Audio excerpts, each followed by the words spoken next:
Bonjour tout le monde, bienvenue sur les secrets de Muriel, j'espère que vous allez bien. Aujourd'hui, on va faire ensemble une petite recette de tarte aux pommes comme je la faisais au CAP, c'est-à-dire avec une pâte sucrée, de la compote de pommes et des jolies pommes dorées au four. Allez, c'est parti!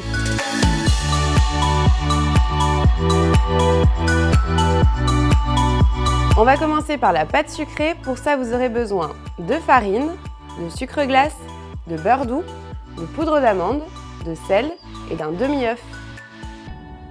Alors, on va commencer par la pâte sucrée. Bon, c'est pas la première fois qu'on en fait ensemble. J'espère que vous savez la faire maintenant. Donc, je vais mettre ma farine dans mon robot avec la feuille. Hein, vous n'oubliez pas. La farine, le beurre coupé en morceaux, le sucre glace, la poudre d'amande, le sel pour la couleur et le goût. Et je garde mon œuf.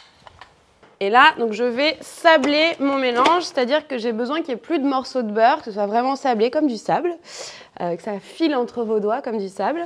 Et après, on ajoutera le demi-œuf.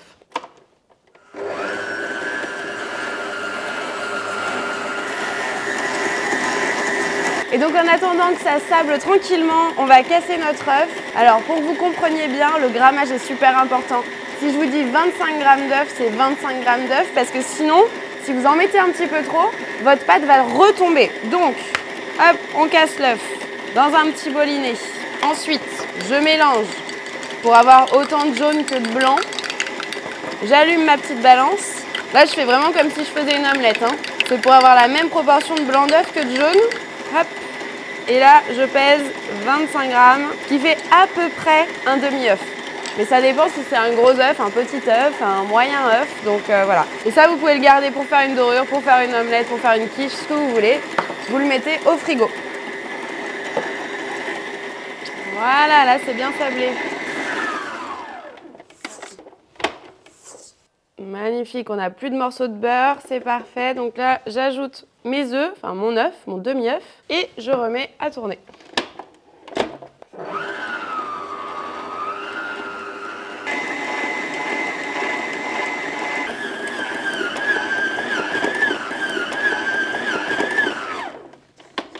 Magnifique. Ok, et donc la suite, vous la connaissez. On prend 2 feuilles de papier, on étale un petit peu avec la main,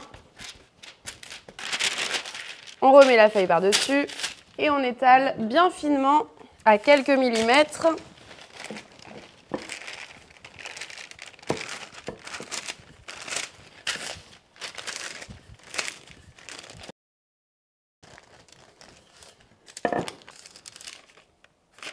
Parfait, allez, on met au frigo minimum une demi-heure. Ensuite, on va passer à la recette de compote express. Donc pour ça, vous aurez besoin de pommes, de sucre cassonade, de cannelle moulue, de beurre doux, de fèves de tonka et d'une gousse de vanille. Alors, je vous avais déjà montré comment faire une compote de pommes à la casserole avec un petit peu de caramel et tout ça. Aujourd'hui, je vais vous montrer la recette rapide, la recette express quand on n'a pas le temps et qu'on a besoin d'une compote de pommes. Alors, je vous explique. On va bien évidemment éplucher nos pommes déjà. Alors là, j'ai des Pink Lady et des Golden. C'est pas gênant pour la compote. Vous pouvez prendre les pommes que vous avez. C'est juste qu'il y a des pommes qui rendent un peu plus d'eau que d'autres, qui cuisent un petit peu plus, qui compotent un peu plus. C'est une histoire de cuisson.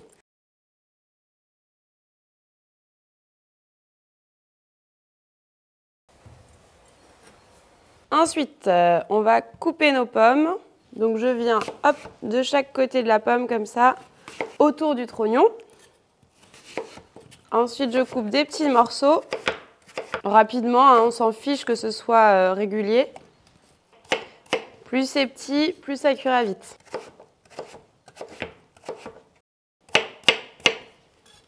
Alors, une fois que ça c'est fait, je vous explique ma petite astuce de grand-mère. C'est vraiment la compote express, donc on rajoute le sucre, le beurre, on parsème un petit peu partout pour ajouter du goût. Ensuite, on va couper la gousse de vanille pour récupérer évidemment nos petits grains.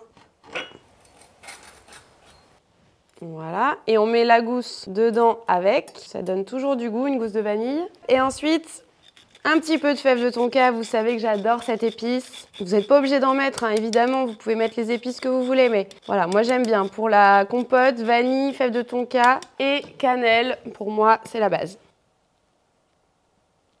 Ensuite, attention, je ne me répéterai pas, regardez bien. Je prends du film plastique ou encore mieux si vous avez un couvercle en plastique qui peut aller directement sur vos culs de poule.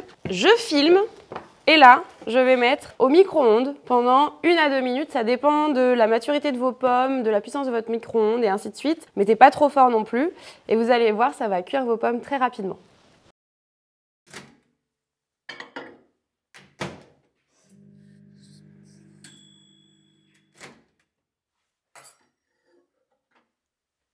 Et voilà, ma petite compote est prête, magnifique. Il reste une petite étape quand même, vous me connaissez. Bon là, je l'ai laissé à peu près 10 minutes parce que c'est vrai que d'habitude, j'en fais des beaucoup plus petites en quantité. Regardez comme ça fume et là, je vous garantis que ça sent bon. Et là, vous avez juste en fait avec une fourchette à écraser votre compote ou avec un mixeur si vous avez un mixeur. On enlève la petite gousse de vanille quand même. Alors ça marche mieux évidemment avec des pommes comme des golden, que ça devient tout de suite de la purée. Avec les Pink Lady, il faut appuyer un petit peu plus. Elles sont plus consistantes à la cuisson. Et en fait, c'est juste le jus, l'eau contenue dans le fruit qui a permis de compoter en fait vapeur nos pommes.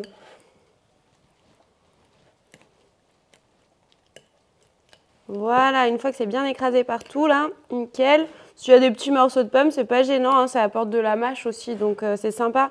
Là, j'ai toutes les effluves de la pomme cuite avec les épices, c'est incroyable. Voilà, parfait. Et là, je filme et je laisse bien refroidir avant de monter notre magnifique tarte aux pommes. Ok, je suis allée rechercher donc ma pâte sucrée qui a bien refroidi. J'enlève la première partie de papier, je retourne. Je fais pareil de l'autre côté pour pas que ça colle.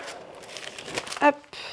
Alors, j'ai pris un cercle de 20 cm de diamètre. Je mets un petit peu de beurre comme d'habitude, pas trop. Beurre un peu mou, bien autour pour graisser mon cercle. J'ai pris une petite plaque avec, alors plaque à trous plus un tapis silicone micro-aéré. Je vais foncer, alors on va foncer de façon classique. Je vous ai montré un petit peu toutes les techniques. Donc là, j'ai envie de me faire une classique. Donc, on découpe tout autour du cercle à 1,5 cm du bord. Ça, on récupère évidemment pour faire d'autres tartes. Ça se congèle très bien, hein, la pâte à tarte, donc vous n'hésitez pas à congeler et à laisser décongeler au frigo. Ensuite, hop, je récupère ma pâte. Vous vous souvenez, hein, je vous le dis à chaque fois, mais il ne faut pas qu'il fasse trop chaud pour faire un fonçage classique parce que sinon, votre pâte, elle reprend trop en température, le beurre reprend, il se ramollit et vous ne pouvez pas foncer. Donc ça, il faut faire super attention. Donc là, je mets la pâte à l'intérieur délicatement de mon cercle, comme si je commençais à foncer. Ça, je vous avais fait une vidéo complète hein, sur le fonçage, donc normalement, vous avez toute la technique et ainsi de suite. Hein. Et ensuite, comme d'habitude, je suis droitière. Donc, j'ai ma main gauche qui pousse la pâte dans le fond et mon pouce droit qui vient plaquer la pâte contre le rebord du moule pour avoir un bel angle droit et être bien régulier. À force de faire, vous allez savoir foncer des tartes correctement, hein, mais c'est vraiment une question d'expérience.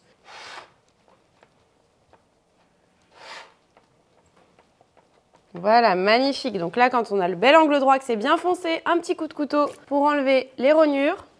Alors évidemment, vous pouvez aussi chiqueter si vous voulez un peu le côté tarte de grand-mère avec une petite pince, tac, tout autour. Moi, ça c'est mon côté palace, j'aime bien les bords droits. Voilà, on égalise, on vérifie qu'on est bien droit, que c'est bien nickel partout et on fait des petits trous comme d'habitude pour laisser respirer la pâte parce que c'est comme les humains, elles ont besoin de respirer.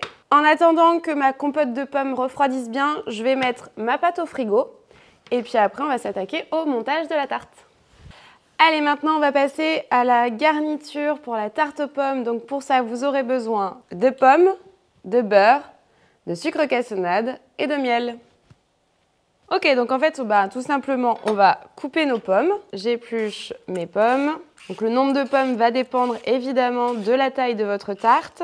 J'ai des Pink Lady parce que j'avais des Pink Lady chez moi, mais vous pouvez prendre d'autres types de pommes. Ça marche très bien avec les Golden par exemple. La Pink Lady, elle va mieux se tenir à la cuisson et elle est un petit peu moins sucrée aussi. Ensuite, on les coupe en deux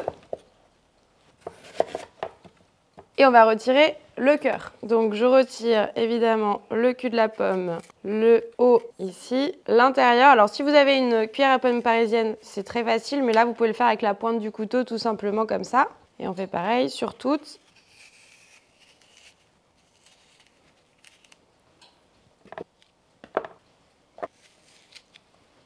Voilà, parfait. Donc là, j'ai toutes mes pommes qui sont vidées, qui sont épluchées. Et maintenant, on va les couper en lamelles de 5 mm à peu près d'épaisseur. Pas trop gros, pas trop fin non plus, parce que sinon, ça va sécher à la cuisson. On met bien les doigts en pince de crabe pour ne pas se couper les bouts des doigts. À chaque fois que je fais des pommes, j'ai une pensée pour ma grand-mère, ma petite mamée, qui nous faisait manger des quartiers de pommes en nous disant qu'on allait gagner des points de vie, qu'on allait gagner des minutes de vie. Donc voilà, j'avais envie de partager ça avec vous, ma petite mamée qui était une femme indépendante extraordinaire. Alors, là, on est prêt. Donc, on a nos pommes. Hop, on va les mettre sur le côté. On a notre beurre pour tout à l'heure. On a notre sucre, notre miel. Et maintenant, je vais chercher la pâte et notre super compote express. Hop, magnifique. Alors, ma compote est froide. Je viens de préchauffer mon four, de mettre à chauffer mon four à 180 degrés en chaleur tournante. Je mélange un petit peu ma compote. Hop, et je viens à l'intérieur. Alors là, il faut laisser un peu d'espace pour les pommes quand même, hein. On en met dans le fond, mais on laisse quelques millimètres au-dessus pour nos magnifiques pommes. Hop. Voilà. Là, j'étale bien avec ma petite spatule coudée, mais je peux le faire aussi avec une cuillère, une grande cuillère si vous voulez, si vous n'avez pas de spatule coudée. Voilà, parfait. Bon, alors là, j'ai un cercle de 20 cm de diamètre. Je pense que je me suis un petit peu emballée sur le nombre de pommes parce que j'ai l'habitude de les faire plus grosses. C'est pas grave. Je vais commencer. Donc là, je prends mes pommes qui ont été coupées et je viens faire des rosaces. Donc, je prends le bord bien arrondi que je plaque contre le rebord de ma pâte sucrée et je fais chevaucher les pommes joliment, hop, toutes dans le même sens pour faire ma magnifique tarte aux pommes. C'est important de bien garder l'arrondi hein, pour qu'elle soit jolie, qu'il n'y ait pas de trous. Les entames comme ça qui sont un peu plus grosses, vous les calez sous les pommes comme ça parce que ça va quand même créer un petit trou en dessous des pommes. Donc les entames qui sont un peu plus grosses et moins régulières, vous pouvez les caler en dessous jusqu'à faire bien le tour de ma pâte et je passe en dessous de la toute première pomme que j'ai posée pour bien finir délicatement. Hop là, voilà, parfait. Ensuite, je vais mettre quelques morceaux de pommes au centre. Sinon les pommes vont tomber quand je vais mettre le reste des pommes. Donc, je prends plutôt les entames de mes pommes, hein, ce sera mieux. Voilà, donc là j'ai égalisé un petit peu mon centre et maintenant je repars avec mes pommes par-dessus, joliment, toujours en rosace, en gardant bien l'arrondi, que c'est ça qui est joli dans une tarte, et en restant bien ronde aussi, en continuant d'avoir un petit cercle avec mes pommes. On met toujours un petit peu d'entame en dessous pour pas que ça s'affaisse à la cuisson. Je comble toujours les trous à l'intérieur en gardant bien ma rosace bien jolie et je finis avec une troisième et je mets des petits morceaux de pommes au centre. Ça va vous faire un petit dôme, hein, c'est normal, et après ça va fondre un petit peu à la cuisson tranquillement. Ensuite, je mets un petit peu de sucre cassonade.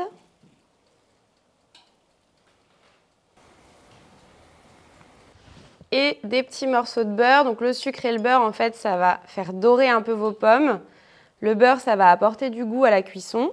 Donc on parsème des petits morceaux, par-ci, par-là. Pas trop gros, faites-les assez fins pour que ça fonde sur la tarte.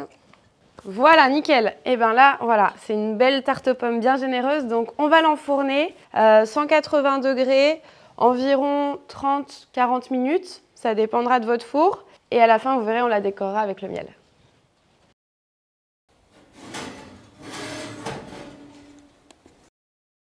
Ouh, que ça sent bon, les amis. Comment vous expliquer que ça sent extrêmement bon dans cette cuisine magnifique? Alors, petite touche finale. Soit vous avez du nappage abricot et c'est très bien, vous avez regardé ma vidéo YouTube et vous l'avez fait maison. Soit vous n'en avez pas et vous avez de la gelée de groseille ou de la gelée d'abricot. Et sinon, un petit peu de miel, passer au micro-ondes rapidement pour le faire un petit peu refondre et qu'il soit bien liquide. Et avec un pinceau, hop, délicatement, on vient dessus. Ça apporte un peu de goût aussi. C'est très sympa et ça va faire briller votre tarte de millefeuille. Voilà, soyez bien délicat pour ne pas déplacer vos petites pommes. Voilà, et là on la laisse reposer un petit peu, refroidir un petit peu. On peut la mettre au frigo si on veut, avant de la déguster. Et voilà les amis, la recette est terminée. Donc vous avez ma version de la tarte aux pommes comme on nous l'apprend au CAP pâtissier pour devenir un pâtissier émérite. Pour la compote de pommes, évidemment, vous l'avez compris, là je vous ai montré une recette express. Mais vous avez aussi ma recette de compote de pommes sur la chaîne YouTube à la casserole avec un petit caramel très sympa que vous pouvez utiliser pour cette recette de tarte bien évidemment. J'espère que ça vous plaira, j'espère que vous allez vous régaler. En attendant, évidemment, n'oubliez pas de s'abonner, de mettre des petits pouces bleus, d'aller sur Instagram aussi, vous avez le lien en description sous la vidéo pour voir mes actus, mes boutiques éphémères, mes événements, etc. etc. En attendant, je vous dis à très vite, salut!